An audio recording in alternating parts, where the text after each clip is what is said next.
Hiya folks, here's another little driving debrief vlog for my driving lesson today, which was the 5th of October 2023. Try and ignore the sounds of traffic through my window. After trying to drill the cockpit drill into my mind and also trying to position the wing mirrors without seeing sky again because we parked in the same way, we headed off to the Hellmouth town again. Hopefully we're going to do some more towns at some point, but at the moment it's still just driving around in circles in the Hellmouth town. So today's focus was doing everything we'd been doing, plus adding pedestrian crossings and the approach to them and the types and all that. We shuttled off to the Hellmouth town. The stretch out in the national speed limit was fairly easy, I think. It always strikes me surprising how fast you have to go from first gear to fourth gear after just leaving to head off on the national speed limit. We got into town and then we did a series of roundabout loops, pretty much the same as last time in the town centre, except we had more focusing on the crossings. The additional roads we did that we hadn't really done much of before were immediately as we got into town, we went left on the roundabout that is across from the post office on the A386. From there we went up towards Down Road, except we didn't go up Down Road along the Whitchurch Road. We immediately turned off at the clinic place. We turned off left up Deer Park Lane, and we went up there, which I've walked before but haven't driven on before. And we did a kind of a slow circuit there, you know, there's parked cars, tunnels, as Tony likes to call them, on either side of the road. There's like roadworks right on a junction, so I got used to going slow around stuff and using a clutch and when to dip in and slow down and everything. So it's called Deer Park Crescent. We did that circuit, which is a nice kind of square circle of roads or circuit of roads with like a steep hill involved, a part of the square. So I guess the whole thing's on an incline like that, but it's like a square circuit. We did 3 pull-up by the side of the roads that I remember in this one. The one that I did in Deer Park Crescent was too far from the road. That's where we stopped to do a debrief. Can't quite remember the content of that debrief because I'm trying to shuttle through the main things. Later on at Tiddybrook Meadows, which I'll mention now, so we left Deer Park Crescent and then we did kind of regular road circuits. We went off to Pixon Lane and out to that roundabout, and then off to the Vets roundabout, or the Graveyard roundabout. Then at the Morrison's roundabout, instead of going round, we went straight ahead up the Plymouth Road, and we went past Bishopsmead, and then we went to the roundabout at Tiddybrook Meadows, and I handled the roundabout pretty well in second, but I should have changed to first as soon as we got in. He got me turning left into the estate there, which is Tiddybrook Meadows, a big housing estate. And I should have gone to first, but instead I carried on in second, and we were going a little bit fast to go into the first junction on the left. It's called Woodpecker Way. And then on Woodpecker Way I had the second pull-in that I remember, which was way too close to the curb. In fact, we ended up going on the grass next to some stone bollards, because he said park on a lamppost, and I wasn't sure how far, and I didn't realise the curve to the left we were on was quite sharp, so ended up getting on the grass and not being able to see it very well. That's when I adjusted my wing mirror because I couldn't quite see how close I was. I'm not very good at pulling up by the side of the road, not as good as I thought I was, because there are ones where the road bows outward away from you where you can't quite see where the wheels are, and that's one of those. And there's ones that bow inward toward you where you can't quite see the wheels, where the wheels are. And I did another one of them, so we had a debrief talk there about the different sorts of pedestrian crossings. Like you got zebra, which is plain crossing with the yellow baubles. There's pelican and puffin, which are almost exactly the same. They're traffic light crossings where the pedestrian presses the button, and the pelican ones are always static timed durations, whereas the puffin ones have little GoPros above the traffic lights, and they have sensors and stuff, so they're sensor duration. So if there's a granny on the roundabout, and whereas with the other one, Pelican, time would run out at a certain point, like say it's on for 3 seconds, then time runs out and it starts to go green for the drivers and red for the walker. That can't happen on a puffin because the puffins detect who's on the road and whether there's a car waiting, and they don't change until that situation has changed. So they're like robot crossings. And then there's toucan crossing, which is cyclists and pedestrians. So the cycle lane is on the path next to the pedestrian thing instead of the cyclist being on the road, and then they cross with the pedestrian traffic, and then the cyclist path continues on the other side of the road on the pedestrian side. So what do you call them? You call them sidewalks in America, pavement in the UK. And then there's equestrian crossing. So I think those are the animals. Toucan, pelican, puffin, zebra, equestrian, they should just call horse, which is like the toucan crossing, except it's got a high up button. I've never seen one before, and it's for horse riders to cross. Apparently there's tons of them in the east of England, but like none around Devon, or not enough around Devon for you to notice them. So we continued around T-Brook, Dipper Drive, Buzzard Road, and I think he asked me to park up somewhere on Buzzard Road just before you turn off to get to the roundabout again, and that's where I got too close. I think front wheels touched the curb and I didn't notice, and I couldn't see it in my mirrors, and the reason I couldn't see it in the mirror and it looked normal is because the road was not a parallel straight road with the straightness of the car. So the bit shown in the mirror was away from the car, but the bit not shown in the mirror was where it was touching the wheels, if you know what I mean. So that's hard to see, very hard to see when the road's dipping away from you like that. And then when we got to the roundabout to go back out to town, something clicked for me that I hadn't even noticed before. And it was that up to now, every now and then, I'd noticed Tony was saying, apply the parking brake when I'm at some kind of junction or roundabout or something like that.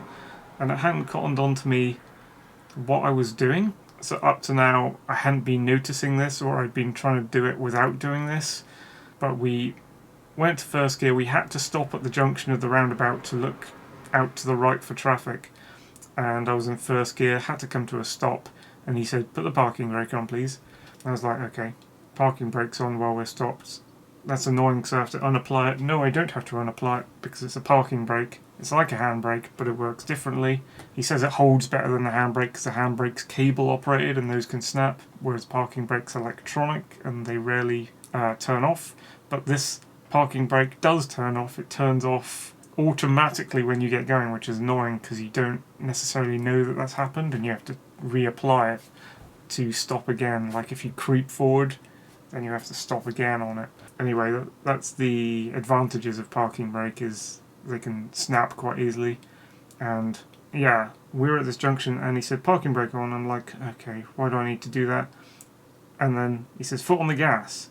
So I'm realising I'm coming off the foot brake, and I'm realising, okay, the parking brake is taking over from the foot brake. So I do a little dance with my feet over to the right, and you need to get that little purr of gas in order for the clutch to work without stalling, because I've been stalling quite a few times at junctions like that before now, and I hadn't realised that you had to go use the parking brake, get that accelerator purring on the right after doing the little dance with your feet, and then the clutch is a thing at that point. Because the parking brake comes off automatically, bringing the clutch up to the bike point at that point is the thing that's making you shoot off and go. So you have to be careful not to come off the clutch quickly at those points. And then when you do think it's not dangerous and you can go, you balance the pedals so the clutch is down, the accelerator is purring, and then you just bring those up to each other and just hold them sort of the same level as each other, and that's pulling you forward. And then it's like a slow reversal, and then you work your way through the gears. So I hadn't realised up to that point. It's hard to explain to people who like know how to do it already. That's a thing that didn't make any sense to me what I was doing, and now it's just kind of everything's clicked into place that I use the parking brake to free up my foot on the foot brake to add that tiny bit of gas, which is the thing that the clutch thrives on. Sort of, the clutch drinks it up. It needs that, and no matter how, you're not meant to push down the accelerator hard, but no matter how hard you push down the accelerator, the car's not going to go fast. So you can go vroom, vroom, you can press down the accelerator hard, you think that makes the car go fast. It doesn't. It just feeds liquid into your left foot where the clutch is, and then when you bring that up high, that's what makes you go. So yeah, it's the specific thing about that clicked into place was the exchange of the parking brake with the foot brake, freeing up my foot and moving it to the right. That's the thing that, that's the main thing that just clicked into my place in my head, like, oh, okay, that's just made everything so much easier if I can remember that, because that's what I'm doing when I'm using the parking brake. Anyway, convoluted descriptions from a newbie about stuff that you know already. Unless you're also learning to drive, in which case maybe these confusions make sense to you. Anyway, so we got going. I should say at this point, before we move on, that one of our stop-off discussions, actually right as we began, was me asking if you needed to put when you're starting off, right, like morning, you get into the car and you're starting off. First of all, sometimes Tony's been having the gear stick placed in first gear before we do anything. And I was wondering if, when the engine's off, you can take the car out of first gear and into neutral, or do you need to press the clutch down or have the engine engaged to take it out first, put it in neutral? And he's like, nope, quite simple, you can do anything with the gears when the engine's off, just because like the gearbox and the engine's not connected, it's not going, sort of thing. So you can mess around with the gears all you want, take it out of first, put it in neutral with the engine off, and you don't need to use a clutch for it. So that's good. I know I can do that in the mornings. Then I was questioning, what's the reason that you would not have it in neutral when you leave it overnight, when you park up and you go home or whatever, you're done with driving, leave it in first gear in the morning? Why would you leave it in first gear for you to find it that way in the morning? And he says that's, if you've got a handbrake, that's because in the night your handbrake cable can snap and you won't be there to see it, like from overuse of the handbrake cable, because you're using it a lot. It's like tightening an elastic band over and over again. At some point it snaps, and it might snap in the night, and if you're in neutral when it happens, your car will just roll down whatever camber or whatever tilt the hill is, and it might go crash into a house or something. Whereas if you put it into first gear, then it can't do that. I'm not 100% on why. They said the gear is like an extra brake and it holds it in place. I think it's because the gear plate is locked. The engine, the wheel plate is linked to the gear and engine plate with the clutch. Is that right? When you're in first? Is that how it works? And so those can't move? The wheels can't move?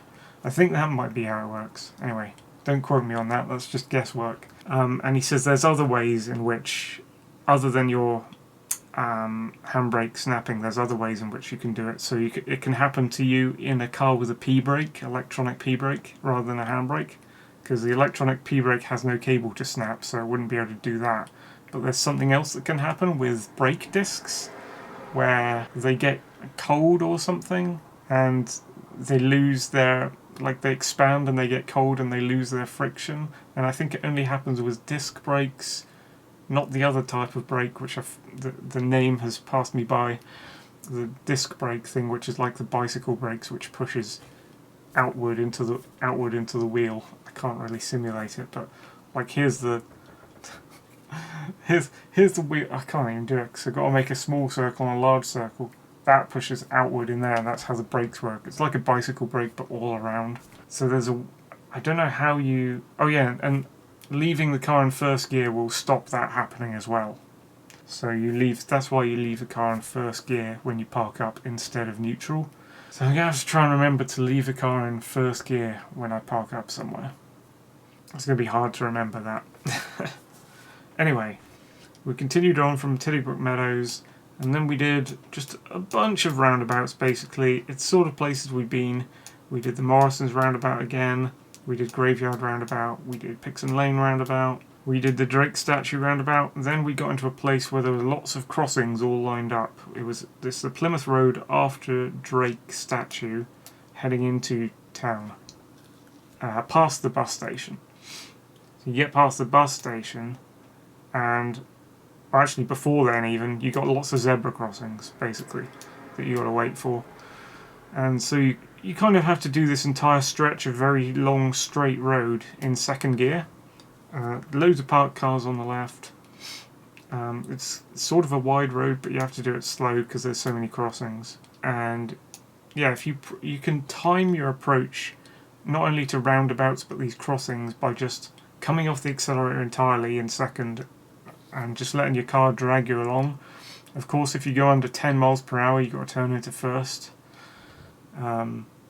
Yeah, just going under 10 mile per hour, just go to first. That's a new thing as well that's dawning on me. Once you go to first, you're just kind of let your car drag you along. You're sort of doing it without putting your foot on the accelerator in second as well. Yeah, that gives you enough slow speed to just pause at the junctions when you just see people like kind of idling around on either side of the junction. You don't really know what they're doing. I guess they're in a daydream. It's that kind of sense. And they're drifting up and down past the junction. They might be in a little crowd of bantering people, and then they just suddenly start walking out. So you never know what they're going to do. So just approach them really slow and think that you're going to stop. Then there's also lots of keep clear and yellow grid boxes along that route as well. So you have to stop at those if you're following a car and wait for that car to pull off with enough room for a car's length gap behind them between them and the other end of the box from the end that you're on before you can go over the box to their end. So there's that. There was also, I should mention, there was an accident one time we went through. A car had broken down. We couldn't see. We were in there was like a mini traffic jam developing. So I had my first traffic jam. That's what it was.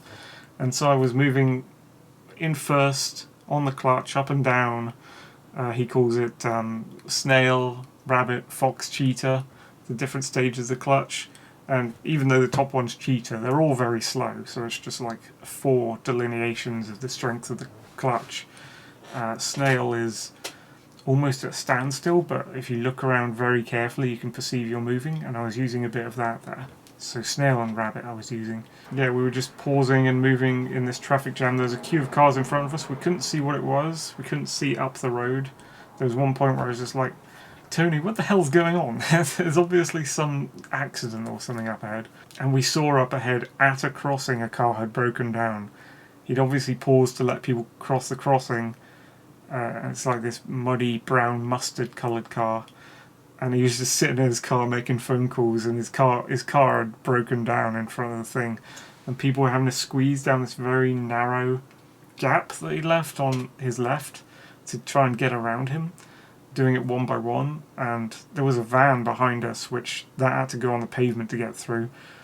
Tony actually took the wheel from me because he didn't want to scratch his car or mess up getting through this tiny little space to the left of him, which is just enough for a car to squeeze through.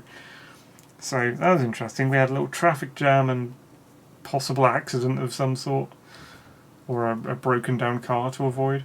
Then there's a bit just before that roundabout outside that annoying ass the Bedford Hotel place, where there's lots of parking spaces on the Bedford Hotel side and like bus spaces and a taxi rank space on the left, the park at St Eustatius Church. And he said, we're going to have to go in after this taxi. And I was like, what?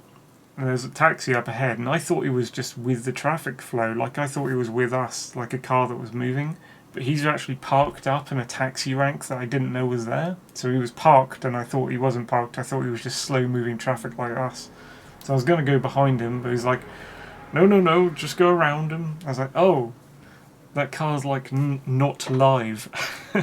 So I had to go around the car right in front of there's like a crossing and a roundabout in the same place. So I had to go round the taxi, check the crossing immediately next to the taxi, go over that and indicate left on the roundabout and stop. It was a pain in the ass. I'm getting better at those roundabouts though. That's knowledge I took from last time, where you watch the road positioning, not so much the indicator of the cars going round. So if a car's on the outside of the roundabout coming in from the right, it's not going to come in front of you, it's going to go past you on your right. If the car's coming around from the right on the inside lane of the roundabout, it's going to go in front of you around the island and pass in front, so you can't go. So I'm getting used to that a bit more. And then we went left, did a junction, went all the way to the Spa roundabout, came back to the Drake roundabout, did that entire stretch again on the Plymouth Road with all the crossings, different traffic happening, so we got practice. Then we went over Duke Street and Brook Street, the high street of Tavistock, so we got all the hazards of the walking people. Then we did the roundabout at St. Rumans, where you have to cross over the white paint. I think it's the only one I've encountered so far where you have to do that. So I'm not sure I'd be able to judge it if I saw a new mini roundabout that you have to do the same thing on, because mostly you're avoiding the centre line paint. But with this one it's tight, so you have to go on the centre line paint. And I can't perceive that very well just by looking at it. So we did all that. Then we went backwards down the Plymouth Road to the Drake statue with all those crossings. So we got to experience it from a different angle. And then we went left at Drake statue and did the Pixon Lane roundabout into Pixon Lane. And then up to the top of Pixon Lane, where there is the steep hill junction where you're like that. And you have to swerve to the right to avoid a rock that's bodged in the road that no one will remove, that might have some heritage significance. You have to swerve to the right and swerve to the left to get to the hill junction, then stop at the line, put on the parking brake and hold it there. And that's a point that in my mind I haven't done expertly, because I know now that the parking brake can unapply itself if you start creeping forward on the clutch, and then you might see something coming, you might forget you need to reapply it.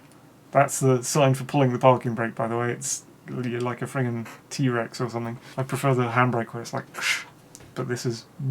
So I think the parking brake could become unapplied at that hill junction. It's very steep. You go up to the line, you have to stop. There's a pub on the right, and very restricted view. And you have to start coming out. And even though you can't see what's coming for ages, you just have to at some point decide you're just going to pull out into it. Yeah, so that was pretty much today, and now I've covered the major things I discovered on that journey, and yeah, I'll bring it to a halt there. Not sure what we're doing next time. I'm not sure if he said. Probably more of the same. Oh, we're going to add a manoeuvre, so we might do reversing next time. Some kind of reversing, or maybe more than one. Maybe we can get lots of them done. I don't know. That would be fun. But yeah, that's what we did today. It's night time because I was tired when I got back and I had to save it for night time. But there we go. Thank you for watching. We're going home. No way! Those guys have a TV in their car! They're watching Operation Dumbo 6 with Don Knotts. Peter, watch the road. Lois, get off my back, will you? I'm trying to watch TV. I swear to God, sometimes I think your head's screwed on backwards. I mean, do you have any idea?